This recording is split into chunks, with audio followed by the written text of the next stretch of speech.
Hi guys, welcome back to Style with Substance and welcome to my very special guest. This is my bestie Karen and I thought I would have her on today so we could have a little girl chat. So Karen is on here because I just wanted to start to bring on some of my friends and just talk about life stuff, just keep it really real, really relaxed. Hopefully you guys enjoy it. Yeah. And today we're going to be talking about boys. But more really about, like, I guess how to choose. Yeah, like a life partner. Yeah, exactly. Yeah. And obviously, like, disclaimer, obviously we are not relationship experts by any means at all. Yeah. But I guess, you know, Noddy and I are in committed relationships and... Well, you're married. So she's in a very committed relationship. Quite committed, exactly. She's up there on the scale of... I'm headed there. So we just thought we would kind of give a sense to things like, you know, that we've kind of seen or identified and mistakes that we've made. Yes. And we kind of thought that it would be good to talk about why you should give the nice guy a chance. The nice guy. Basically. Yeah. I don't know if you want to say anything about yourself. It's got nothing really that interesting about me. Oh, I can tell you how we met. Yes, so, yes. Noddy and I did an internship together. In our, like, second year we met. Second year of uni, I'd say.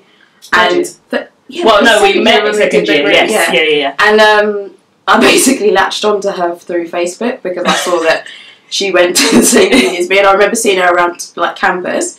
And then I thought, oh, she's doing the internship as well. So then I basically just, like, begged friends with her. I'm glad she did, because I wanted to do the same thing, but I wasn't brave enough. That's funny. Oh no. My sister was like, I remember at the time, she was like, why are you begging friends with her? She's not going to want to be your friend. And I was like, she might want to be my friend. And she did want to be my friend. I did. And yeah, so we've been friends now for, like, what, 9 years? 9 years, yes. Yeah. God, that's crazy. So it was good Facebook stalking. It was excellent. It was worth it. The most worthwhile Facebook stalking ever. Yeah. And then we lived together and then we came back because it was an internship, so then we went back to uni and then lived together again. Yeah. And then after that we worked together for a bit as well. Yes, we did. Which is where I met my husband. Yeah. And and then we've just been great friends ever since. Like sisters, basically. I think we both ended up with nice guys. Yeah. And don't get me wrong, we've I don't want to say sampled. Yes, we've kissed a few frogs. We've kissed a few frogs. Yes. And we realised that actually, you know, the thing that we were looking for is, like, a nice guy. Yeah. And actually we're both, like, really super happy in relationships. And I think sometimes the myth around going out with a nice guy or being, you know, marrying a nice guy, whatever, is that people think that the relationship's going to be boring, or I know I've spoken to a lot of my friends who sometimes say, oh, but I'm going to walk all over him and things like that. And the truth of the matter is, I mean, like, in both our relationships, there is none of that. No, like, neither of us can do that.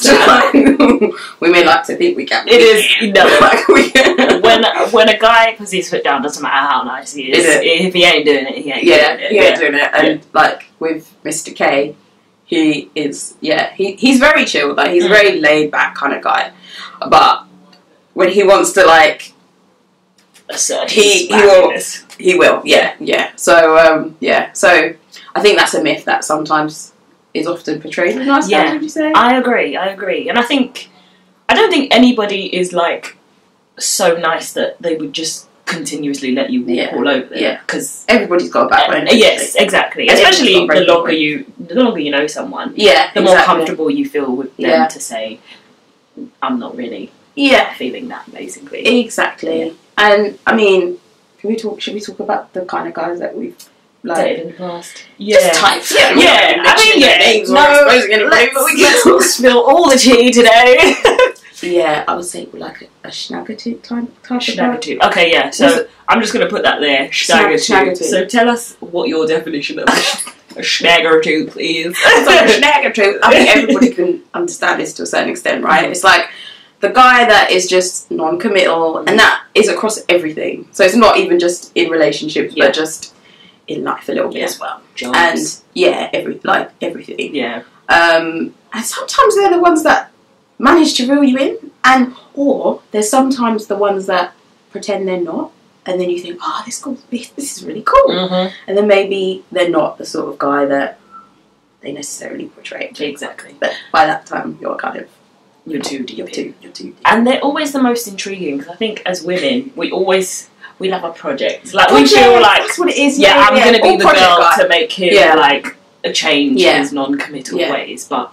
That's it. Project guy as well. Don't be that girl. Don't be that girl. Yeah. Don't waste your time. Because the thing is, like, they don't change, really. No. Like, I think it's a myth. I haven't seen... I'm trying to think of any relationships that I know where a girl's kind of had a guy who's been a bit of a wrong one, and then she's been able to actually fully change him. No, I think if you're really... Change has to come from the guy. Yeah. So if he wants to, then maybe. But, like, other than that...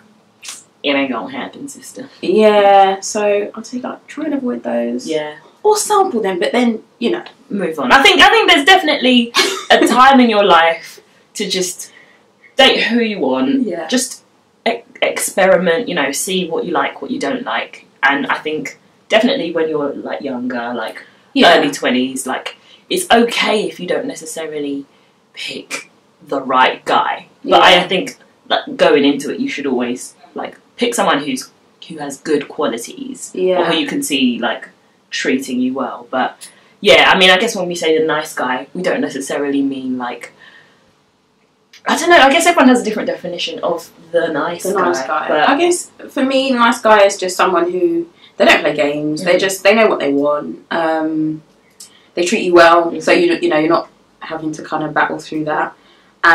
They're like, you know, it sounds really cheesy and cliche, but they're your friends, like someone that you have like really good bands with, like. It's so important.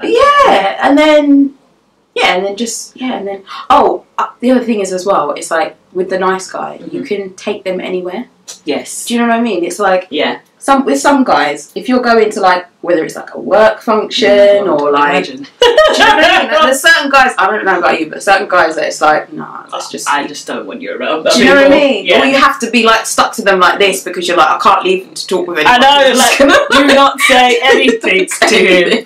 Yeah. Or it's either that or a complete opposite where they don't say anything, and it's like, you know, if you take them to a party or they're meeting your friends or your family and they literally do not say anything. Exactly. And they look like they want to be watching a football or something, like anywhere else but where you are. Yeah. So that's a problem. Yeah. And I think you will always...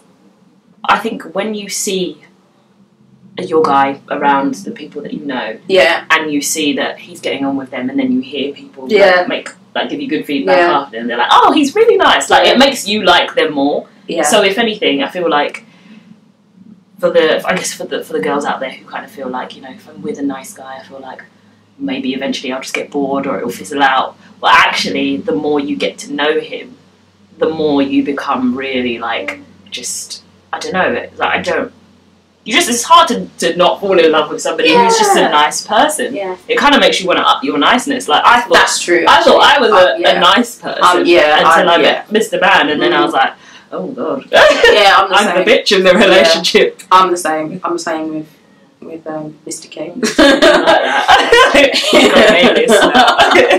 I mean, his name's Lenny, but and I remember thinking, oh, I need to, like, you know, be a bit nicer. Yeah, his tolerance levels are just, I'm just not there. I know. I just need to do some more work for myself. It's a good balance, though. Yeah, exactly. Balance, and he's not like I say, I mean, he's nice, but, you know, at the end of the day, when it, like, when not real. Yeah, when he wants to be, then he will just, like, and I'm like, okay.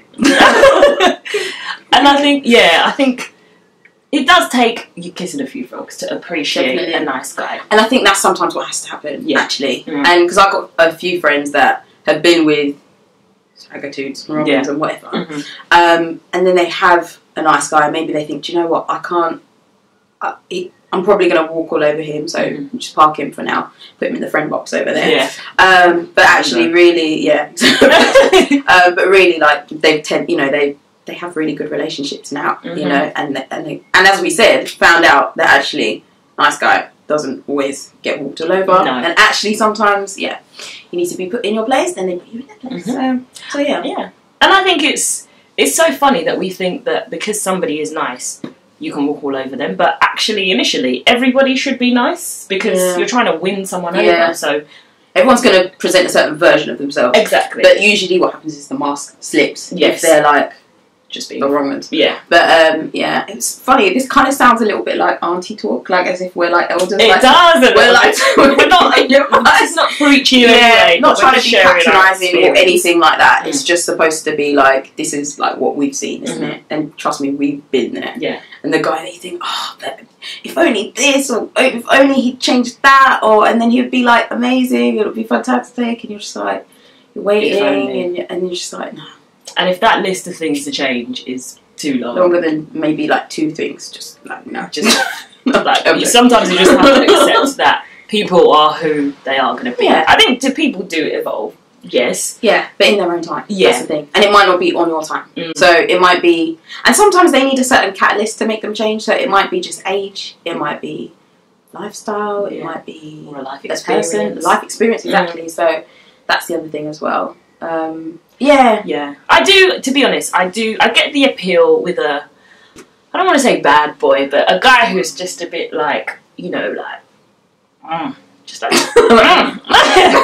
like... Just like they do, you know, treat them and keep them clean. We've seen that it does work for some people. It kind of works both ways though as well. Yeah, this is true. This is true. I don't know if you find this as well, but with the Wronguns, shall we say, aka Schnaggletooth, yeah, all those other things. I don't know if anyone can relate to this, but when you stop paying them attention, that's usually when they're like trying to be all in. Oh yeah, and it's like, no, it's too late. But that's when they try and be all in.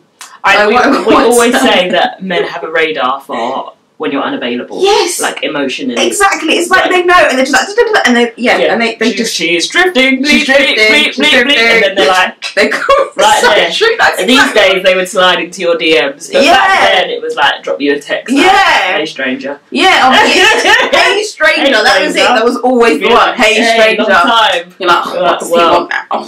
Secretly, you're like really happy. You're like, still want me.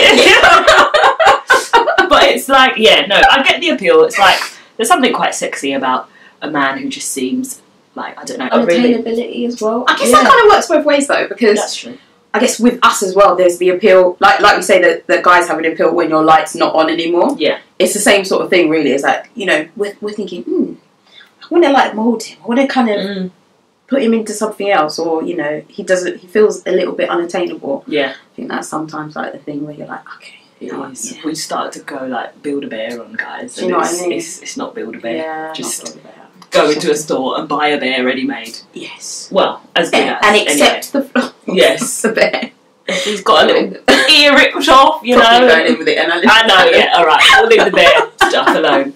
But generally, I'd say what made me switch over to realising that actually the nice guys are really the ones that are going to last the difference is when I think I'd just gone through a really bad experience with one guy, like infidelity, social media involved, like it was awful. It was actually at work.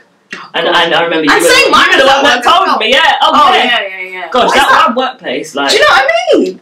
It was like a coming-of-age workplace. Exactly. Like we went through all of life's awful experiences. Yeah, we both found out. And good ones, though. Good ones, yeah. Because, I met Miss Lenny, I'm just not calling her. But, yeah, I remember, like...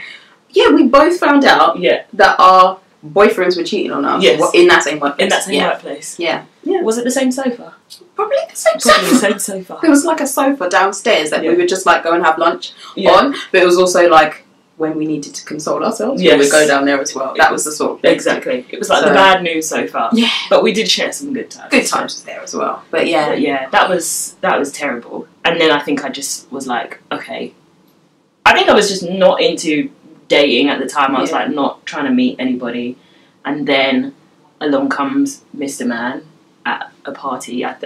You guys know the story, but I'd kind of seen him before and like not been interested because I just, you know, when you're like somebody doesn't like intrigue you initially, and then I just ignored him, and then he came up to me, and I was like, this is the kind of guy that I wouldn't normally go for. Yeah. So I was like, you kind of have to step outside of the norm. That's the thing as well. I think that's kind of what I was like. I've been doing this in a completely different way. I've been going for the guy who I'm more not attracted to. I was still attracted to him, but I've been going for the guy who like intrigues me and I want to find out more. Whereas this guy is here, he's wearing his heart on his sleeve. He just wants to talk. He just wants to have a conversation. Yeah. Why not? Yeah. Yeah. The same with Lenny, actually. He's a bit of a blurred. A black nerd. Is that a thing? That's the thing. Oh my god, I haven't heard that. He's a blurred. But I was attracted to him, but he wasn't like on paper necessarily my type. On paper. I know, it's such a Love Island thing, right? It's alright. On paper. On paper. But yeah, so there was an intrigue there for sure, and I mean, in terms of how we met, actually, so we met at work, but we had a very professional relationship, so there was no, like, and at the time I was in a relationship, and we were very, like, professional, and actually it was at Noddy's party, that we basically just spent the whole night talking. Yeah. That's basically what happened. We spent the whole night talking, and at the end of the night he just said, "Oh, can I tell you something?" And I was like, "What?" I don't know what I thought he was going to say. I was just a bit... It made me nervous, though. I don't know why. Yeah. And then he told me that he liked me, and I was like, oh. Alright, that's the case. It just came out of nowhere to me, because I was like, I actually thought he really didn't like me. Actually, funny enough, I thought he didn't like me. I thought he found me irritating, because I was like... Oh, what, because quite loud and stuff at work. You weren't that loud. I wasn't loud, but like, I just thought... Because he's quite a quiet person when you first meet him. I just thought, he thinks I'm slightly like annoying and tries to avoid me. How funny. Yeah, but no. So after then, we exchanged numbers and then we started courting. Courting. God, it's really on that. It's an underrated word, courting. It is. Yeah. So we did start dating, and then it basically just went from there, and it was just, everything felt really just like a transition, like every step, like from like dating, and we just like enjoyed spending time together, like just having lots of fun. And then from that point, we just everything, like we moved in together, I mean, and got engaged and got married, and then everything was just like really kind of like a smooth thing. Yeah. And do you feel like that initial intrigue was more around like the conversation and just getting to know him as a person? I found him attractive for sure. Oh yeah, for sure. Well, that's got to be there. I found him attractive. Disclaimer, like that has to be there regardless. Yes. Like, and nice you need to be nice or not. You need to be attracted to them. If you're not, then just no. Sorry, there's not much you can do. And a little something. I mean, even a little prick of something that then blossoms into something else. But if there's nothing there at all, it's very difficult to start from. It is from hard. Zero or minus. Being a dead horse. What did you say? So was it like the conversation and getting to know him? And that kind of we developed a friendship. Like, I mean, we both like really were into each other. We developed a friendship, and then it's basically just gone from there. And then I think one of the other things is like really key is, and I think I consider myself to be an independent woman. Yes, girl. I'm quite independent. Yeah.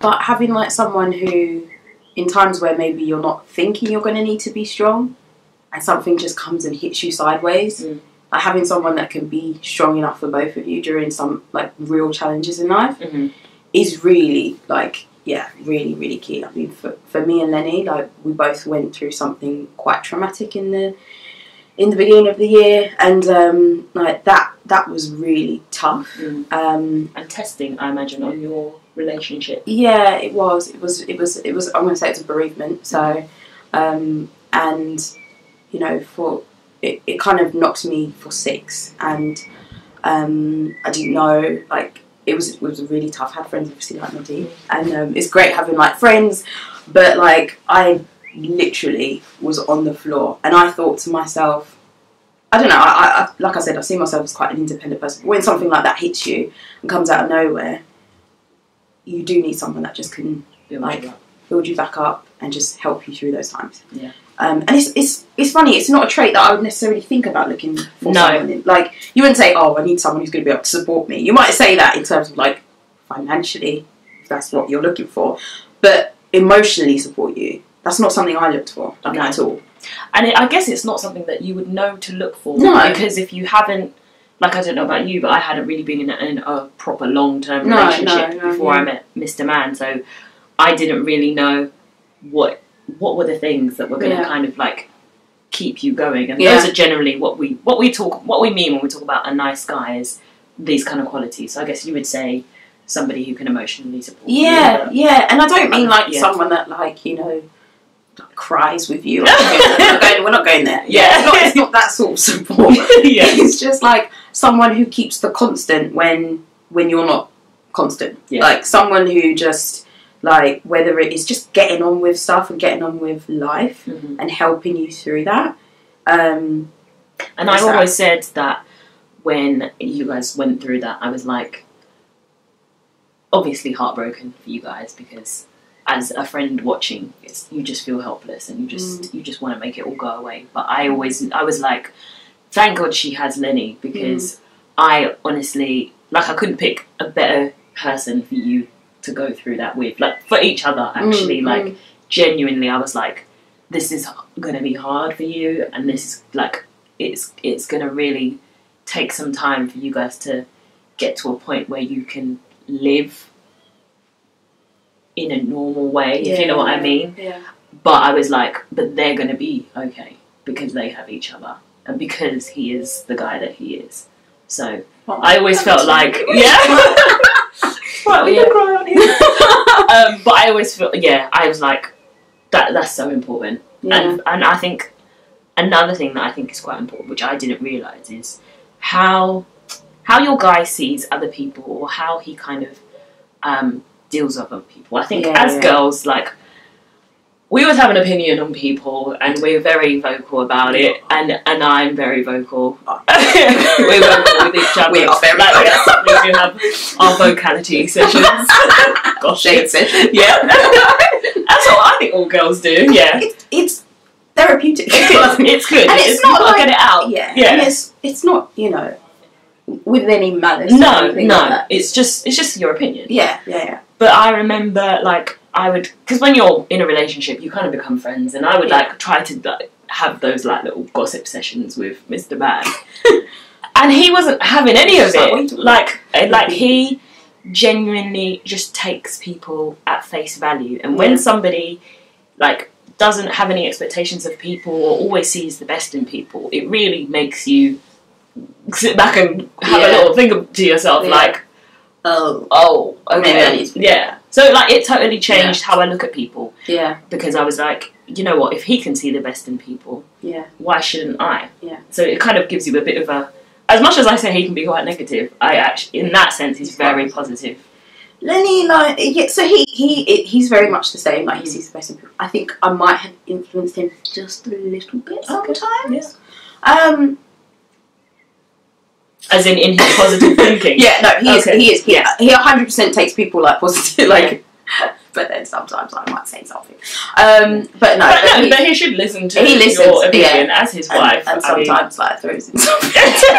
No, women do that. But no, he does. He's a good one. They're both good ones. That's what I'm saying. Like, so, you know, I think that's very much like what it's about, isn't it? Definitely. It's emotional support. It's seeing the best in people, which is a really random one. But also, I think when you're looking to build a future with somebody, not stability. Stability sounds like really boring, but, like, you want to just look at your future and feel like, I'm secure with this man, I'm safe in this man's hands, and no matter what we go through, you know, as couples, like, there'll be good times, there'll be bad times, but you always want the reason that you stick around almost to be because of who the person they are. Like, that is the strongest, or that is, like, a real plus to have, because there will be times where you're literally, like, you might be at each other's throats, or you're just like, can't stand each other, because relationships are just like that. But as long as, you know, the bones of what makes that person who they are good, like, you can always come back to them and be like, definitely, he's the right guy, he is the guy. Yeah, and don't get twisted, we argue, obviously. I would, like, human beings, we argue for sure. And they can argue really well, actually. I cannot imagine an argument with these two. I feel like that would be the most, like, diplomatic argument I've ever seen in my life. He can argue if he wants to. I can't do that. It makes me, but, like, you know when you just get to the point where you're like, I've run out of ideas? Yeah. So I'm just going to be like, And you're just like, really? And I thought I was really good at arguing, but then I run out of steam. And I'm just like, where did he come up with these things from? And I'm just like, oh, okay, no, I just need to like stop now. So that does happen, but it's also about like conflict resolution even, and the fact that you can just, you know, we you know, if we have an argument, we then hash it out at some point, and then it's dealt with. Really, you know, that's the nature of relationships. People will argue, and I think arguing is quite healthy now and then, as long as it's not too frequent. It's good because it shows you care, but also it's sometimes just an opportunity to get out stuff. Yes. Need to release. Yeah, exactly. And then once you've kind of dealt with it, then you can park it. And that's the important thing as well. Yes. You have to be able to park it. If you don't park it, and it's always fun to make hard. up as well. Yeah, that bit's it is hard to sometimes let things. I do sometimes like store, and I'm saying these things like to the camera, to you guys, but I also need to internalise them myself. Because there's stuff that I'm still not doing, but yeah. And you know, none of us are perfect. No. Like, people will be people, but I think what I've noticed a lot is that guys do forget a lot. Like, when, like, if you have an argument and you hash it out, like, they just forget about it, whereas I'll, like, I've got things bring up, like, well, you know, last time you were like... You've got that stored somewhere. Yeah, definitely. The other thing I think people might ask is, like, especially the dating scene now, from what I hear, it's kind of hard to, like, meet the nice guys. Yeah. So I feel like a question we might get is, where do you meet the right kind of guys? Normally, I would say they're usually through, like, a friend of a friend, or at work.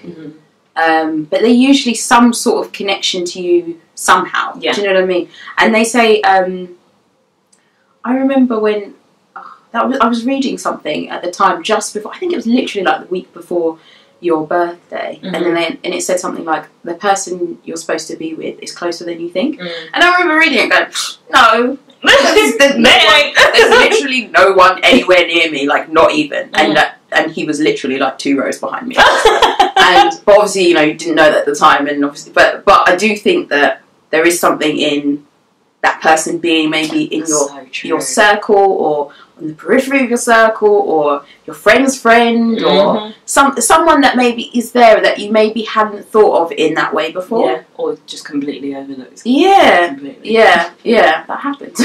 That's so crazy, because I remember Mr. Man, or Sem, forwarded me the invite that he'd received for the party that we went to, and it's so crazy. There was like a list of names, and our names were next to each other on the list, which I'm just like, okay, I mean, it's really like, yeah, right, okay. No, but I just find things like that so crazy. But it literally is, like, I feel like there are 7 degrees of separation with a lot of people. So I just think, never completely overlook somebody, because you never know who.